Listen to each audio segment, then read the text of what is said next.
Assalamualaikum warahmatullahi wabarakatuh. Saya Nirmala Sari ingin mempresentasikan hasil dari balance scorecard saya yaitu Nirjus. Yang pertama itu ada financial perspective, yaitu indikator kinerjanya ada building a store. Saya beri bobot 23%. Alasan pemilihan indikator yaitu pembangunan toko merupakan indikator keuangan paling dominan karena menyerap investasi awal terbesar, meliputi biaya sewa tempat, peralatan produksi, renovasi, dan perizinan usaha.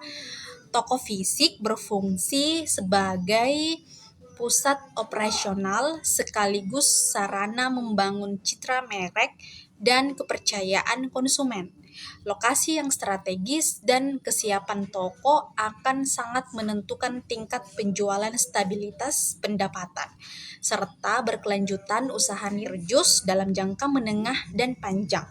Dan yang kedua yaitu raw materials atau bahan baku, saya beri bobot 15% karena bahan baku merupakan komponen biaya variabel utama dalam bisnis jus yang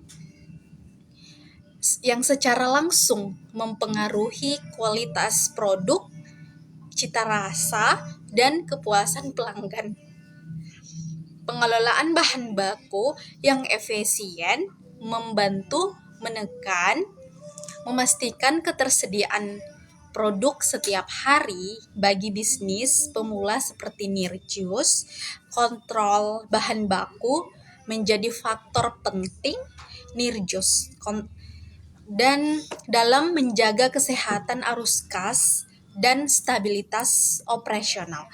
Dan yang ketiga yaitu tenaga kerja. Saya membutuhkan tenaga kerja 2 saja. Saya beri bobot 7% karena jumlah 2 karyawan dipilih sebagai komposisi tenaga kerja yang efisien. Pada tahap awal usaha, karyawan berperan dalam proses produksi, pelayanan pelanggan, dan kebersihan toko. Dengan jumlah yang proporsional, bisnis dapat menekankan biaya gaji tanpa mengorbankan kualitas layanan. Pembagian tugas yang jelas juga meningkatkan produktivitas dan mengurangi risiko kesalahan operasional. Dan yang keempat yaitu cash flow stability. Saya beri bobot 5%.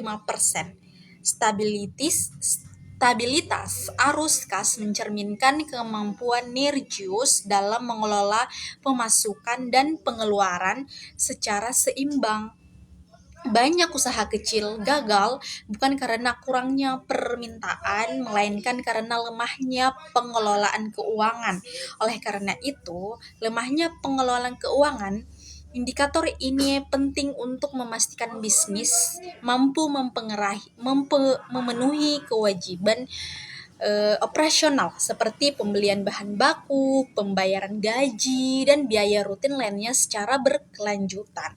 Jadi total tersebut 50% dari fee.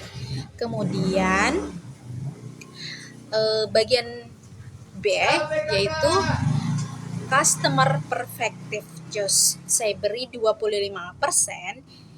Yang pertama itu customer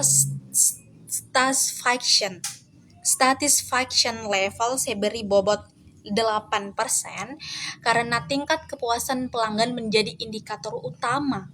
Karena keberhasilan bisnis jus sangat tergantung pada kualitas rasa, kebersihan, dan pelayanan. Pelanggan yang puas cenderung memberikan penilaian positif dan merekomendasikan produk kepada orang lain. Dan yang kedua yaitu repeat customer. Saya beri bobot 7% karena pelanggan yang melakukan pembelian ulang menunjukkan bahwa produk Nirjus mampu memenuhi harapan konsumen secara konsisten.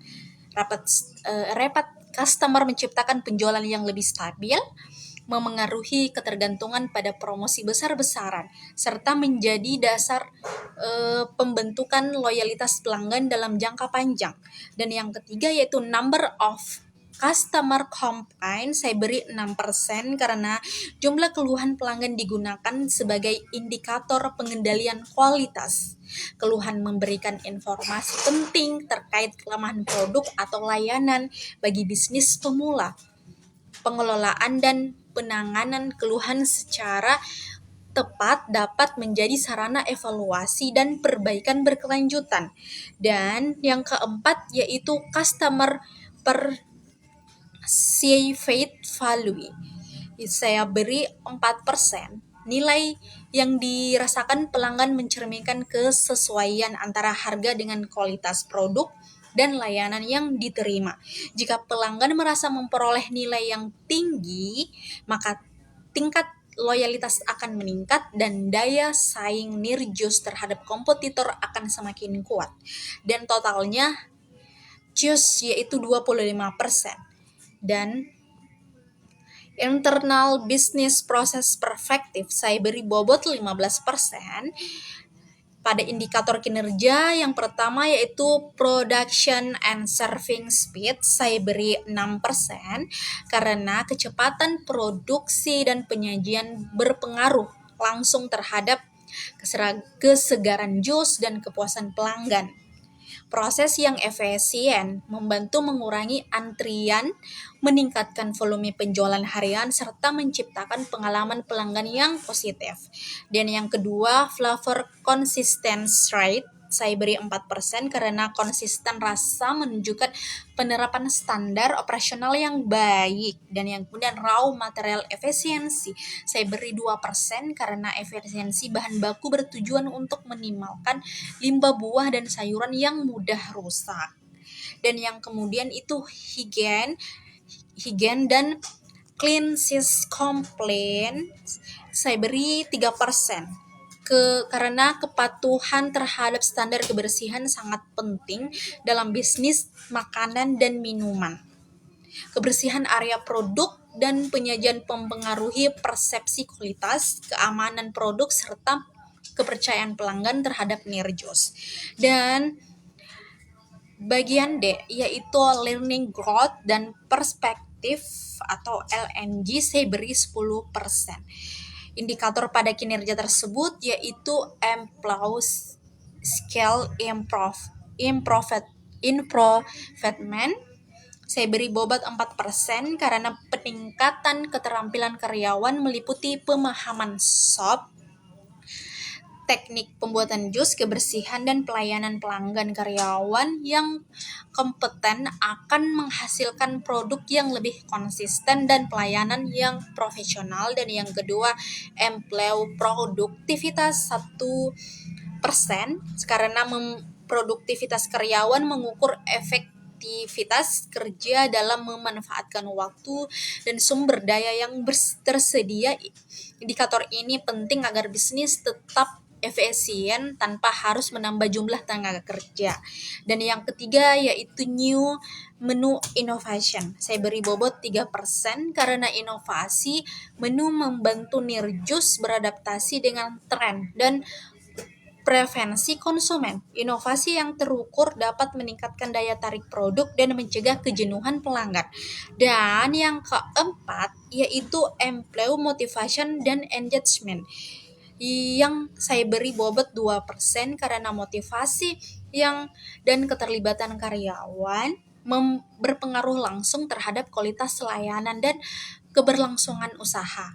Karyawan yang termotivasi cenderung bekerja lebih disiplin, ramah, dan berkontribusi terhadap pertumbuhan bisnis. Dan totalnya semua bobot keseluruhan 100% jika semua memenuhi. Baik, sampai di sini presentasi saya. Assalamualaikum warahmatullahi wabarakatuh. Sekian dan terima kasih.